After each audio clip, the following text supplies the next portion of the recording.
और इस पर चर्चा करने के लिए हमारे साथ खास मेहमान भी जुड़ चुके हैं। डॉक्टर नरेश चावला, पूर्व राष्ट्रीय संयुक्त सचिव आईएमए, इस वक्त हमारे साथ जुड़े हुए हैं। साथ ही डॉक्टर आदर्श त्रिपाठी, चिकित्सक, हमारे साथ जुड़े हुए हैं।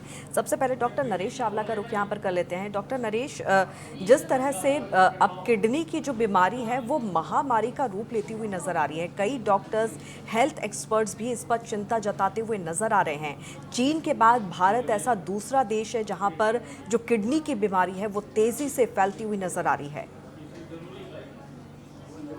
देखिए, मुझे खुशी है कि आपकी चैनल ने किडनी की तरफ ध्यान आकर्षित किया है।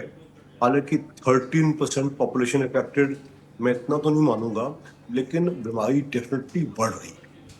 हुआ क्या या होता क्या है कि हमारे 5-6 एसेंशियल ऑर्गन्स हैं, जिसमें जो हमारे देश में, हमारे हिंदुस्तान में अक्सर हम हार्ट ही हार्ट को ज्यादा देखते रहते हैं। तो इसके अलावा लिवर, किडनी, ब्रेन, स्किन, ये कुछ ऐसे ऑर्गन्स है जिसपे हमें ध्यान देना चाहिए। क्योंकि आज हमारा फोकस किडनी की तरफ है, तो आपके प्रोमोस में आपने काफी अच्छे से बताया है कि किडनी कोई एकदम खराब नहीं होती हैं, वो धीरे धीरे खराब होती हैं। लेकिन चूंकि उनके सिम्टम्स ज्यादा नहीं होते हैं, तो अक्सर डिटेक्शन बहुत लेट होता है जी। सीकेडी हो गया, क्रोनिक किडनी डिसीज हो गई, या एंड स्टेज रीनल डिसीज, आखिरी स्टेज आ गई, अब तो डायलिसिस होगा, नहीं तो बंदा की जिंदगी खराब हो जाएगी या वो मर जाएगा। तो आम जनता को सचेत करते हुए इसका सबसे बड़े कारण आपने अपने प्रोमोस में भी दिखाया। जो दो सबसे बड़े साइलेंट किलर्स माने जाते हैं, वन इज हाइपरटेंशन, यानी कि ब्लड प्रेशर ज्यादा होना, जो धीरे धीरे किडनीज को अफेक्ट करता है, एंड सेकंड इज डायबिटीज। इसके अलावा जो दूसरे फैक्टर्स हैं जो हमारी किडनीज को खराब कर सकते हैं, वो कई हो सकते हैं। ओबेसिटी भी हो सकता है, और हमारा इनटेक ऑफ ड्रग्स, हमारे हिंदुस्तान में आधे से ज्यादा लोग देसी दवाइयां लेते रहते हैं, जिससे कि हैवी मेटल्स उनके अंदर चले जाते हैं, वो कारण हो सकता है। जैसी गर्मियों की शुरुआत होती है, जो हमारी दूसरी बीमारी है जिसको हम हल्का यूरिन का इन्फेक्शन कहते हैं, यूरिन इन्फेक्शन के साथ किडनी का इन्फेक्शन हो जाती है, जिसको कि हम क्रोनिक पायलोनेफ्राइटिस कहते हैं, उसमें किडनी में पस पड़ जाती है, तो उसका उससे किडनी डिसीज हमें एंड स्टेज रिनल डिसीज हो सकती है। तो आम जनता को हम बताएंगे एक छोटा सा टेस्ट, जो अगर हम रेगुलर बेसिस पे करवाते रहे, जो आपके प्रोमोस में दिखाया गया कि चेहरे पे और पैरों पे स्वेलिंग आएगी, वो पता नहीं चलता। एक यूरिन का टेस्ट, जो कि दुनिया का सबसे सस्ता टेस्ट है, यूरिन रूटीन माइक्रोस्कोपिक, अगर वो हम टेस्ट करवा लें साल में एक बार, जिसमें कि हमें प्रोटीन्स या पस सेल्स या रेड ब्लड सेल्स दिख जाएंगे, तो हमें पता चल जाएगा ये वार्निंग सिग्नल। नहीं तो ये समझिएगा कि लोगों को पता ही नहीं चलेगा कि कब किडनी तबाह हो गई, वो पता ही नहीं चला। अपनी सेहत को अपने हाथ में न लीजिएगा। हार्ट के अलावा किडनी भी एक इम्पॉर्टेंट ऑर्गन है, जिसका हमें देखना जरूरी है। और ये सच है, ऑफ लेट पिछले 2-3 दशकों में डायलिसिस बहुत बढ़ गया है, किडनी ट्रांसप्लांट का इंटरेस्ट बहुत ज्यादा हो गया है। क्यों? वो बहुत बड़ी पेंडिंग लिस्ट है, करोड़ों लोगों को एकदम चाहिए इसकी मदद। वो कब ठीक होगा? वो एकदम ठीक नहीं होगा। हमें जनता को जागरूक करना पड़ेगा, हेल्थ एजुकेशन देनी पड़ेगी। आप जैसे चैनल पर लोग ये प्रोग्राम देखेंगे, पता चल जाएगा भी किडनी की कोई चीज होती है, इसलिए देखना जरूरी है। बिल्कुल, तो आप लेकिन क्यों अब ये तेजी से बढ़ती हुई नजर आ रही है? क्यों युवाओं को भी अपनी गिरफ्त में लेती हुई नजर आ रही है? कहाँ पर हमसे चूक हो रही है, कहाँ गलती हो रही है? डॉक्टर आदर्श त्रिपाठी, जिस तरह से जो आंकड़े आ रहे हैं वो निश्चित तौर पर डराने वाले, हैरान करने वाले हैं, लेकिन इस स्थिति में हम पहुंचे क्यों हैं? कहाँ गलती हुई है हमसे? देखिए, अगर बात करें हाल में ही जो है भारत में ये बहुत बड़े लेवल पे, विश्व लेवल पे जो है ये सबसे बड़ी समस्या बनती चली जा रही है।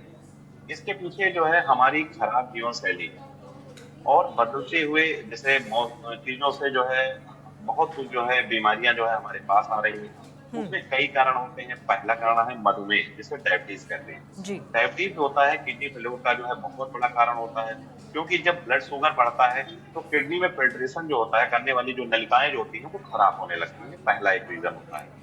दूसरा रीजन क्या होता है कि हाइपरटेंशन, आप जानते हैं, जो बीपी बढ़ जाता है।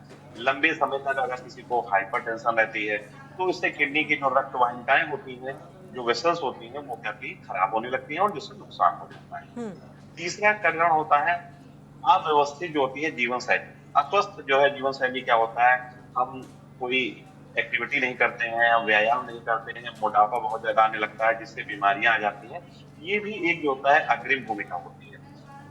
नेक्स्ट चीज होती है खान पीन में सही तरीके से उपयोग ना करना। जैसे हम क्या करते हैं, फास्ट फूड बहुत ज्यादा खाते हैं, नमक अधिक ज्यादा मात्रा में खाते हैं, सेवन करने से सोडियम उसमें होता है, वो भी किडनी पे बहुत बुरा असर डालता है। और पानी प्रॉपर जो है डिहाइड्रेशन, हमें जैसे 6 लीटर बनना है, मतलब 20 किलो वजन पे 1 लीटर पानी पीना चाहिए। लेकिन जब हम पानी सही तरीके से नहीं पीते हैं, तो उससे भी पानी की कमी से क्या होती है, स्टोन होने लगती है, और जो अंदर गंदगी होती है वो सही से बाहर नहीं निकल पाती है। वो भी कहीं ना कहीं किडनी खराब होने का एक बहुत बड़ा रीजन होता है।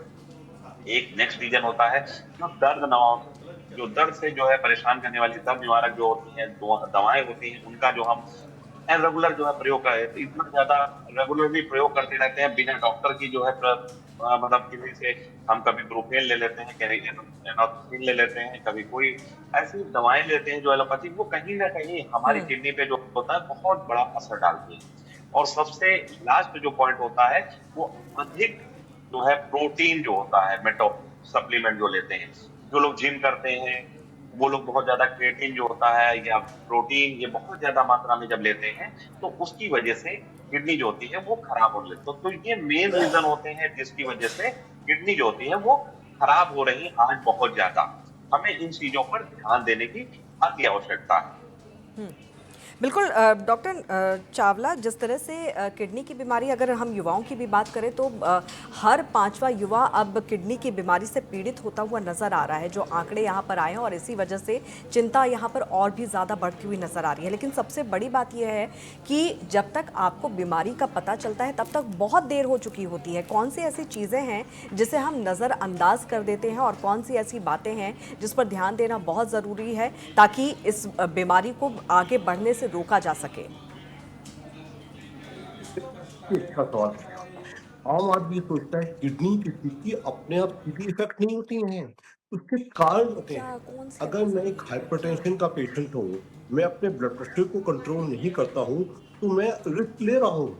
अगर मैं एक डायबिटिक हूँ, अपनी शुगर को नहीं देखता हूँ, तो मैं गलती कर रहा हूँ। तीसरा जो मैं हमेशा बताना पसंद करता हूँ, पानी का इंटेक। पानी का इंटेक मैं रफली मोटा-माटी आपके दर्शकों को बताना पसंद करूँगा। एक 60 किलो के आदमी को एवरेज गर्मियों में 3 लीटर के आसपास पानी पीना चाहिए, और सर्दियों में 1.5-2 लीटर पानी पीना चाहिए। अक्सर सोशल मीडिया में कई बार बड़ी गुमराह करने वाली, भ्रमित करने वाली चीज़ें आती हैं कि पानी ज़्यादा नहीं पीना। अगर आप किसी हार्ट फेलियर, किडनी फेलियर या लिवर फेलियर के पेशेंट नहीं हैं, तो आप बड़े आराम से 3-4 लीटर पानी अवश्य पीजिएगा। उससे आपका हाजमा भी अच्छा होगा, आपको डिटॉक्सिफाई भी होंगे, और आपकी किडनी पे डैमेज कम होगा। सेकंड चीज मैं जो आपके दर्शकों को कहूंगा, नमक का इस्तेमाल हमेशा कम किया जाए। हम्म। नमक से ब्लड प्रेशर भी बढ़ता है और किडनी डैमेज भी बढ़ता है। हम्म। थर्ड थिंग इज, जो डॉक्टर त्रिपाठी ने बोली है, आजकल जो हमारा युवा है, it is obsessed. Hmm. Gym बिल्कुल। जाएंगे, और जिम का इंस्ट्रक्टर जो 8वीं 10वीं पास एक आदमी है, वो उनको कहेगा जी तुझे अगर सलमान खान टाइप बॉडी चाहिए, तो तू प्रोटीन का डब्बा मुझसे ले ले, तो बिल्कुल। रोटी बंद कर दे, दिन में 6-6 चिकन खा जा, 20-20 अंडे खा जा। तो ये प्रोटीन लोडिंग है, बिल्कुल। ये तो आज के अपने युवा को हिसाब से आप तबाह जो कर। अपने लाइफस्टाइल में बदलाव करते हैं, दूसरों से इंस्पायर्ड होते हैं, वो कहीं ना कहीं आपकी सेहत के लिए बेहद हानिकारक यहाँ पर हो सकता है।